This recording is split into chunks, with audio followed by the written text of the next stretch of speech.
There's a secret Harley-Davidson discovered that turned near bankruptcy into brand worship. It wasn't their engines, it wasn't their logo, it was something much simpler. Something that every leader and business owner can do right now to make people fall in love with what they do. Today, I'm sitting down with the man who helped make that happen, Ken Schmidt, the voice behind one of the greatest brand turnarounds in history. And together, we're going to uncover how noise, not marketing, creates domination. So let's go for a ride. Welcome to the show. Well, thanks for having me, Jason. Great intro. I loved it. Thank you so much. Now, Ken, take us back to those really early days at Harley-Davidson. What was really happening behind the scenes when you joined, and how close were things to collapse? What was happening behind the scenes at that time is, to be honest with you, what I see behind the scenes at a lot of businesses, especially bigger, older, manufacturing type businesses where sales declined, and in Harley's case, declined very sharply to the point that the company was hemorrhaging red ink. Competition entirely from overseas companies were selling products that did the same things that Harley's did, but priced a lot less. So you had that weird kind of commoditized market dynamic. And you had this internal belief, and this is the sin that condemns everyone to a life of struggling hell. The sin was this belief that if we just improve our products, we make the product better, make the product even more awesome, hearts, minds, and dollars are going to flow back our way. So that was the mindset. Let's fix everything that needs to be fixed as quickly as we can fix it, and then things will get good. And Harley proved, and I see it all the time, it never works. It just never works. Yeah.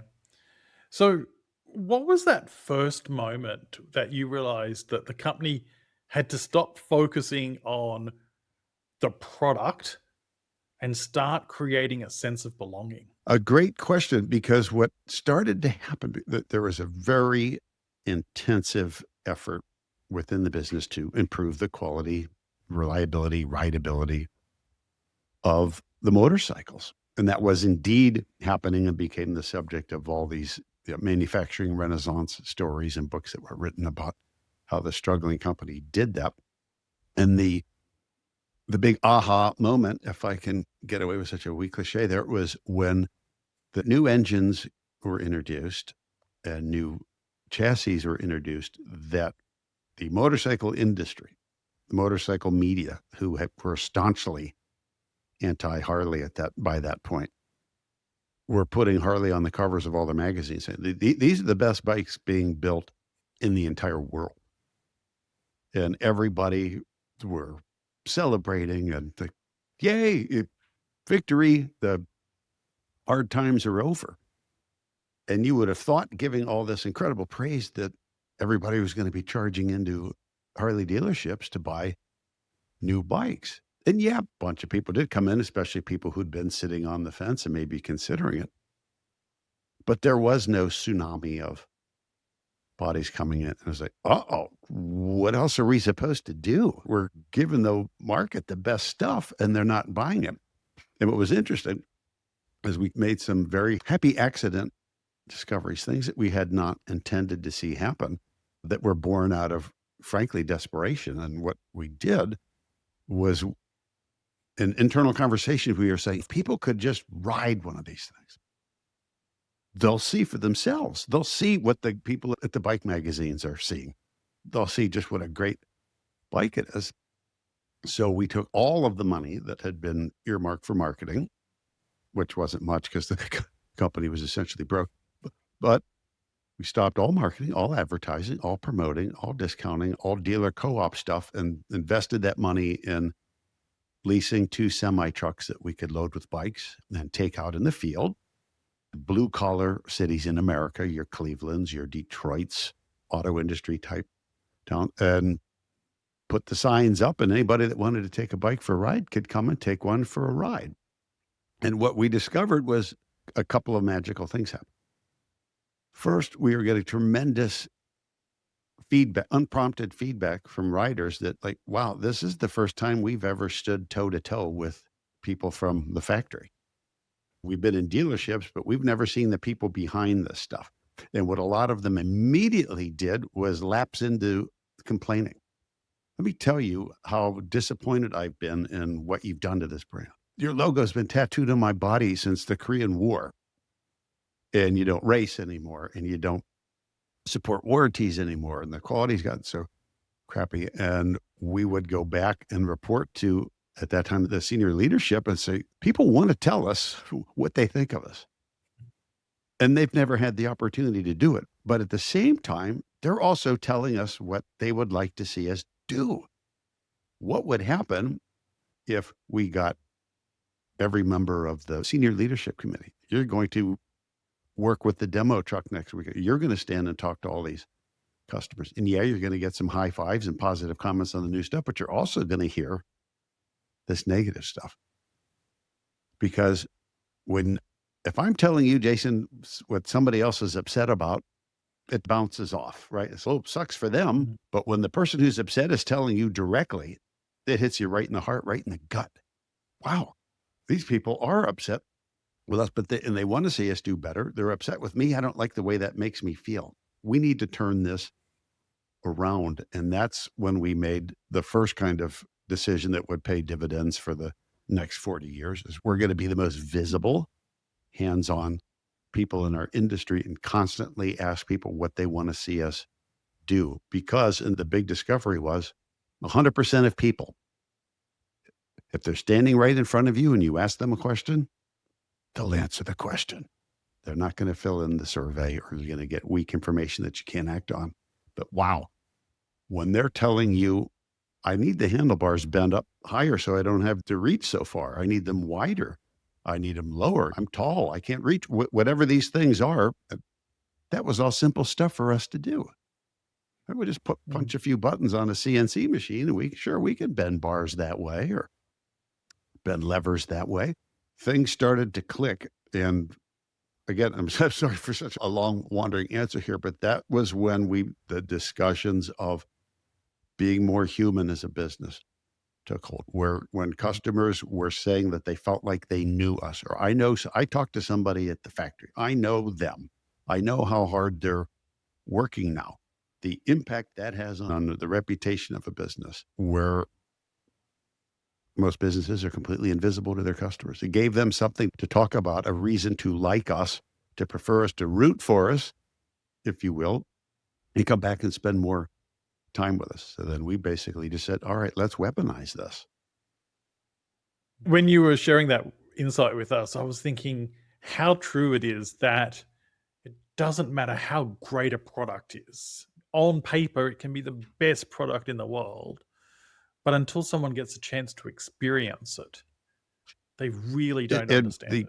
The other thing is, and the big takeaway that we had from this is that if we asked people, anybody in the street, what's Harley-Davidson? What's Harley-Davidson do? The answer was always the same. They make motorcycles. And he said, what does Honda do? They make motorcycles. What does Yamaha? They make, I said, there's a problem here.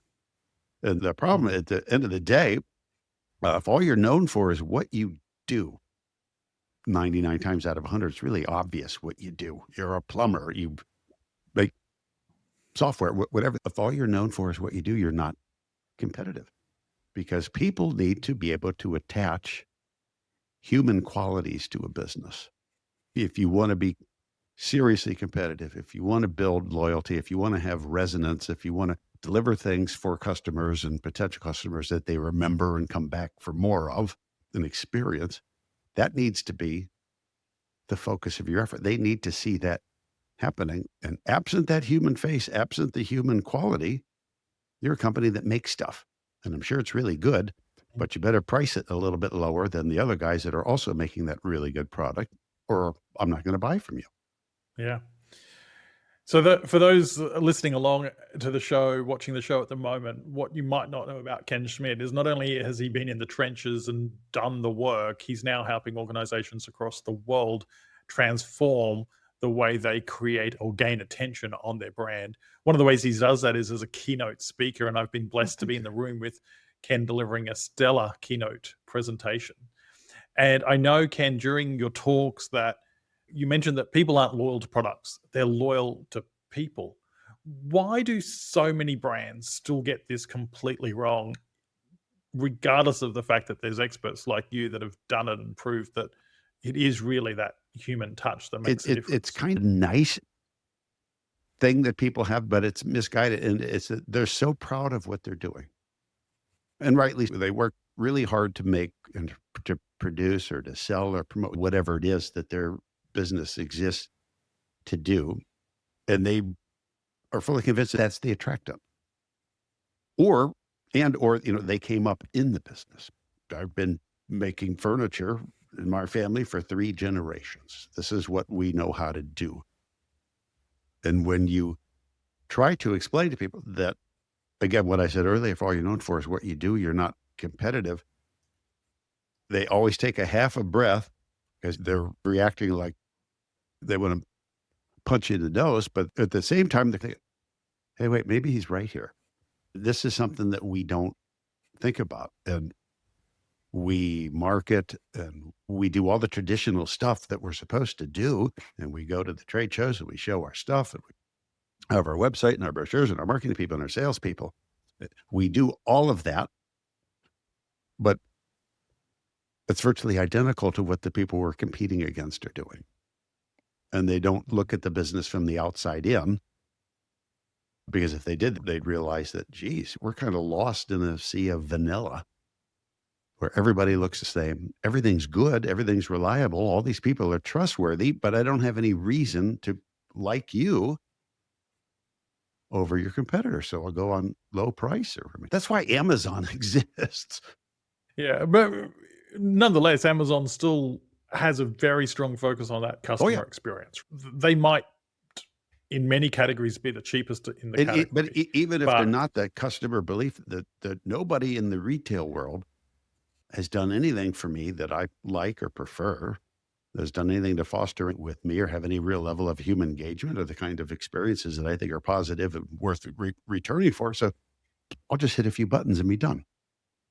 And the box will show yeah, up and yeah. life will go on.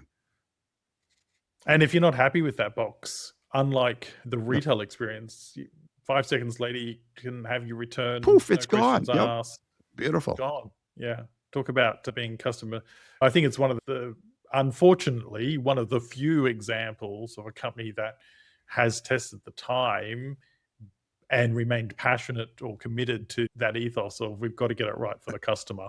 And then we follow with making the product And I'm glad decisions. you're saying that, Jason, because so many times if I'm talking to business people and we will talk about an Amazon, so it's easy for them. They've got so much money to play with. I said, what do you mean it's easy for them? I said, no, they decided to do this and they're doing it and they're reaping the rewards from that, which is why they have all that money. They just threw Yeah, it in the box and shipped it to you. You'd never go back or you'd hear that's bad right. things said That's about right. them. They said, this is what we're going to do. It is not to inject enthusiasm and some visible passion into what you're doing and legitimate empathy and care for the people that you're serving. That's not capital intensive. That creates capital. And people forget that there were many years where Amazon, despite market pressures, continued to make losses and not once shied away from what they Yeah. decided on, which was getting it right for the customer. Now they help generate one of the richest people in the world. So they clearly got the formula right. Talking about getting the Mhm. formula right, though, there's a few brands in the world where customers are so fanatical they go out and get tattoos. Harley-Davidson is absolutely one of those. How though can businesses today build that kind of emotional connection with their customers where maybe it's not a physical tattoo, it's the next best thing to it? What would be a business's first step to get on the journey of creating that level of emotional Here's what I connection? would, because the tattoo is such a visible manifestation of loyalty. The confusion that we had at Harley is we believed that they were showing people with tattoos are showing loyalty to their motorcycle. And as we got smarter, we learned, no, they're professing their loyalty to the people behind the motorcycle. If we do things for them that make them feel better about themselves, that is, if we, instead of selling people stuff, focus first on delighting them. What you were just talking about with Amazon a minute ago. If you put the customer at the front of everything and say, how would you like to feel in any type of buying environment or any even transactional? For once in your life, wouldn't it feel nice to have somebody show you a tremendous amount of respect or to light up when they see you or to hear in their voice a level of passion and enthusiasm and commitment that where you would sense this isn't what I'm used to. This is quote unquote delightful. Uh, The science behind it, and it doesn't show up in a lot of books, but it certainly should, is that the human species, we're joy-seeking species. Given the choice between pain or mediocrity or happiness, we'll choose the joy, happiness, delight thing every time. Is all humans will return to any source of delight in their life until it fails to delight them. That's what loyalty is. And if we focus our effort on, yes, we're going to serve you, yet we're going to provide great service, right? Every business in the world says they do. But if we're going to focus first on being a source of delight for you, which requires maybe saying some things that you didn't expect to hear. So it's not the can I help you approach to businesses. What are you doing this weekend, man? Tell me about that. And then as that person is answering that question, you light up like they're telling you the secret of the universe. That is so cool. Tell me more about that. And as long as you're showing interest in that customer, that person on the other end of the phone who might be calling in for the first time, it's knocked back like somebody's asking me questions about what I'm doing this week. I'm in a hurry, but I'm going to answer those questions because somebody showed an interest in me. I like the way that feels. This is a business that's building preference because I can buy the same stuff from somebody else, but I like you a little bit better because you made this effort for me. I'm seeing your face, even if I can't see you. I'm just talking to you on the phone, but I'm seeing somebody. And that face is being burned into my psyche that I'm always going to associate with this business because that's human. And man, when you can cross that and get people to react and think of you in those terms, because you've made the effort to make that happen, but that is a differentiator in the marketplace that's extraordinarily difficult for competitors to copy because most won't even try. Yeah, absolutely. I also think that what Harley Davidson managed to do, and in no small part because of the work that you led, was really amplify this sense of community. And the tattoo is obviously a very visible expression of, hey, I belong to this community. If I think of other brands that have fanatical customers that get tattoos, like Yeah, Apple, for example, there's a lot more people that don't have tattoos. I would think this is true for Harley Davidson as well, and Apple. There's a lot more people that are actually fanatical about the brand that don't have absolutely. tattoos, but they want to be part of what they believe that community means, what that brand means, and how well the brand can create that conversation around we're more than just a pile of metal and formed metal and bolts and nuts and all those sorts of things. It's creating that community, and I think that's something that I don't want the audience to forget. It's about creating a community, about putting people I first. remember, Jason, and this happened more times than I can count with. I would be with a major investor from the financial community or someone from a domestic car company or a computer company or a beverage company. And we'd be doing some cross pollination, looking back and forth, and benchmarking against each other. And I would bring them into one of our environments, a large motorcycle gathering. And people are always curious because they felt like they were on the outside looking in or that they wouldn't belong. And I would just say, don't ask me to speak for these people. Just ask them a question yourself, and you're going to be so surprised by the way that they answer you because nobody's going to talk about the product. Nobody's going to, oh, I really like this one because it weighs 800 pounds and the get 61 pounds of torque at the rear wheel at 3,500 RPM. I mean, who remembers that crap? Nobody. But that's what people would think that, oh, they're so drawn and they're drawn by the hardware. And they would hear people say, that, especially when the demand for Harleys outweighed supply for about a 10-year period. They said, what kind of bike do you have? I don't have one yet. What kind do you want to get? I don't care what kind I get. With specific model, I have to get a Harley. I went in on this. I want to be part of this. And I say, can you imagine in any industry For any product or service being sold, when people felt that drawn to something, and again, yes, the product was the catalyst, but it was the people and the energy in the community that they said, I can't get this anywhere else. I don't have a lot of friends, or my social calendar's not full, but I can come and do things like this and be around like-minded people and have a lot of fun and brag to my friends, and then they're going to want to come. Community is, wow, it is so incredibly potent and powerful, and it's another one of those things where businesses, that's not something that we could do here because our company makes back office software for the dental industry, and that's boring. Do you ever have meetings? Sure, we have trade shows and stuff. So you're in a room full, a building full, a hotel full of like-minded people. They're all there. They're waiting. What an opportunity. Yeah. Let's have an event. Let's do Yeah, something for them. Let's just get them all in the same room at the same time, all speaking the same language under your umbrella. You're getting the benefit. You're getting the credit for bringing folks together.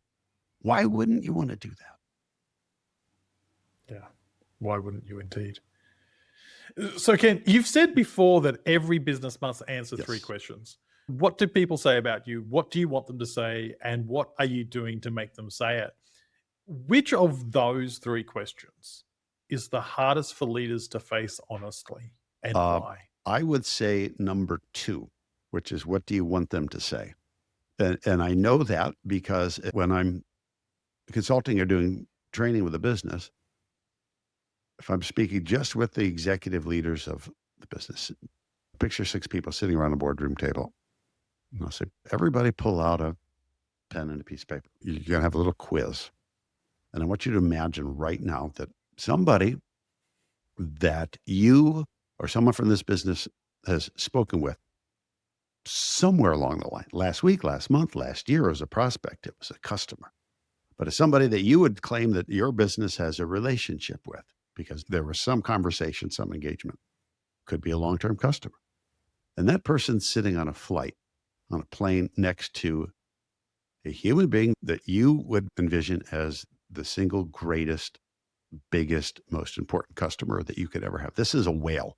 This is somebody that you've never been able to get a meeting with, never been able to sell anything to, never been able to get to answer any of your calls.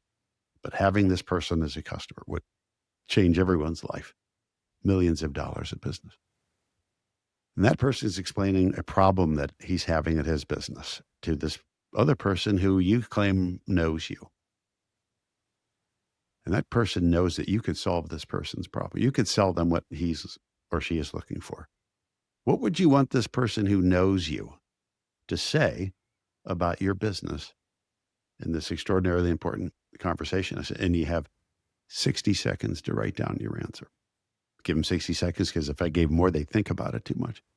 And please pass them in. And if there's 6 people, we'll get 6 radically different answers. I said, now, do you think that's a good thing?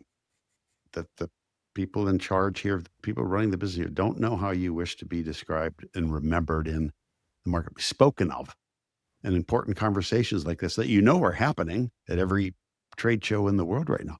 And say you have 500 employees, 5,000 employees, 50,000 employees in your business would have 50,000 different ways of describing what you're about here. That's a problem. That's what we need to work on. And if you think that people are going to describe you by using language like they have a laser-like focus on quality, or their people make a difference, they have great service, the only time that would be of any benefit to you would be if they didn't describe any of your competitors that way, and they would because that's how you describe your competitors. So therefore, what we need to focus on is what do we want people to remember? Because that is the essence of, to me, of what experience is. Experience is what we remember. And I remember you positively. They're awesome. I love these people. What a great business. What great people. They remember you negatively. They suck. And we've all said that about businesses in our lives. And then there's about the 80% of business interactions we've had that are in the middle of that spectrum. And that's all the times that we got what we wanted, heard what we expected to hear, heard what we've heard a million times before, got what we paid for, and remembered absolutely nothing about it. And that's your challenge as leaders of this business. How are we going to be remembered? Let's focus on being delightful, putting that human face on the business so that they prefer us, be a source of delight for people, but also create a vernacular about who we are as a business that our competitors aren't using and claim that space before they do. So we're going to strike words like, quality from our business descriptions and customer service. Those are the givens. Yet we can get to that if people want to talk about it, but let's come up with something else to hang our hats on. Maybe this is a conversation for our marketing people. And I'll say, are your marketing people responsible for the reputation of this business when you're up talking to investors? No, I say, no, it's your job. Everything flows from the top corner office down, and what you say and do is what everyone else in this business will say and do if you make it. And then that's where we start. And it's always fun at first, but they understand the challenge. And they also believe that just being thought of highly for their product is enough until you explain to them that it's not. And then you literally see the light bulbs go up. Yeah, you know what? He's right. Our stuff does look exactly like our competitive stuff. And we have said the exact thing for the last 50 years. Yeah, it's amazing how much we commoditize ourselves without actually taking into account what we're doing and forgetting at the same time. Yep. Ken, as we draw towards the last few questions of this episode of Chats with Jason, it would be remiss of me not to talk about the elephant in the room in a lot of boardrooms at the moment. We've talked today a lot about the importance of the human touch, the human experience, but it's almost every boardroom is talking about how AI is going to be the silver bullet. It's going to give us more efficiency. It's going to reduce our costs. It's just going to fix every problem every business has had. I don't want to go down that rabbit hole, but in a world where AI is going to be playing a part in businesses, perhaps more so than ever, how do we keep the human noise alive in brand? Oh, that's such a great question, and it's coming up all the time. And it's always interesting to me to hear the internal arguments and discussions about this at businesses where there's people can tell that the stuff that we're doing, our social feeds, that's AI driven, or we're concerned that they can see it and that they're thinking of it that way. And I would say, you better find out, first of all, if you're going to be doing this. Second of all, I say AI this is grossly oversimplified. AI is a tool that you can use, and you're going to use it just like everybody else does. But AI can't convey passion and enthusiasm, wit, unless it's told to. And it won't be told to, because what you're going to ask it to do is extol the virtues of the business, the product, the thing that's being sold. Yeah, it's going to do wonders for your internal processes and stuff that no customer in the world ever cares about. The customers having their 5 seconds with you, their 15 seconds with you because they stumbled upon your website, or they met you at a show, or they walked into your store. If AI is going to be used as a tool, it has to have the same voice that your favorite, most prized, dearly beloved employee would have speaking with a customer or a prospect. Because if that's not happening, you're still on the commodity track, because all your competitors are doing this too. So please don't, in the name of efficiency, believe that you can overstep humanity, or that the AI, that the bot or the fake video or whatever can capture that. It can to a degree, but boy, the parameters that you're feeding that, man, you have to be so careful, because empathy and soul, we know when something is real and genuine. And I know that the lines are getting blurred, but it's like somebody telling you when you're explaining one of your problems, oh yeah, that sucks, man. Oh, that guy's not even listening to me. That sucks, man. No, but with her, oh, what? Oh, geez, I'm so sorry. How did that happen? Oh, okay. That's a human response. Something that's harder for AI to engender. But again, when everybody's doing it, and everybody will be doing it, it will become so vanilla that businesses will lose their humanity. Call businesses now, you're getting a chatbot. So many of them. And it's like, see ya. Yeah, you're reducing costs this quarter, this year. Nobody wants to talk to a chatbot. That chatbot's not going to ask me how my kids are doing in school, whatever that is. That chatbot's not going to sound genuinely delighted to hear from me. It's just not going to happen. But people think they can get along fine without the human touch. And I just say good luck to those people. Yeah, I think we're absolutely aligned there. Ken, as we go to ask the last question to close out the show, you've lived by a powerful motto all your life. Never do what's expected. Make yourself as noticeably different as possible and have a lot more fun than you're supposed to. How can leaders today give themselves and their teams permission to live by that motto Oh, I of love it. yours? Just simply by saying, I'm so proud of what we're all doing here. Let's change. Let's have some fun. Let's become something that the outside world is going to look at with tremendous envy. And it's not going to be just about the thing that we do. It's going to be us as people. What can we together do to be noticeably different? Why is everything that we do, because we're in the financial services industry, blue like all of our competitors? Why shouldn't we be green or orange or yellow with lightning bolts? Let's talk about that. Let's just convene and have some meetings with some cross-functional groups and talk about like fun ways to make things distinct and memorable, because what starts to happen is people realize, hey, all of these things are possible. All these things are doable. I'm being asked for my input, which is also cool and fun, but it also helps shifting the mindset that says, okay, we can change and do things differently here. We just need to pull the trigger and decide this is what we're going to do and then do it. The worst that can happen is we try something that doesn't work as well as we hope, but then we just resharpen our edges and do it again. What a great way to end the show. And remember, whether your last name is on the building or not, we all inherit something: old habits, old expectations, or old ways of leading.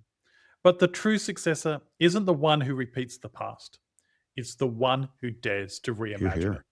And when we do that, when we transform the experience, we transform the business and the world around us. I'm Jason S. Bradshaw, and this has been another episode of Chats with Jason.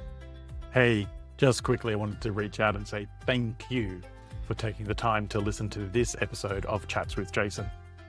I'd really appreciate a 5-star review on your favorite podcasting app, or if you're watching along on YouTube, give me a thumbs up and show that you like this video, and be sure to subscribe so that you don't miss out on the awesome content and the great guests that we've got coming up for you.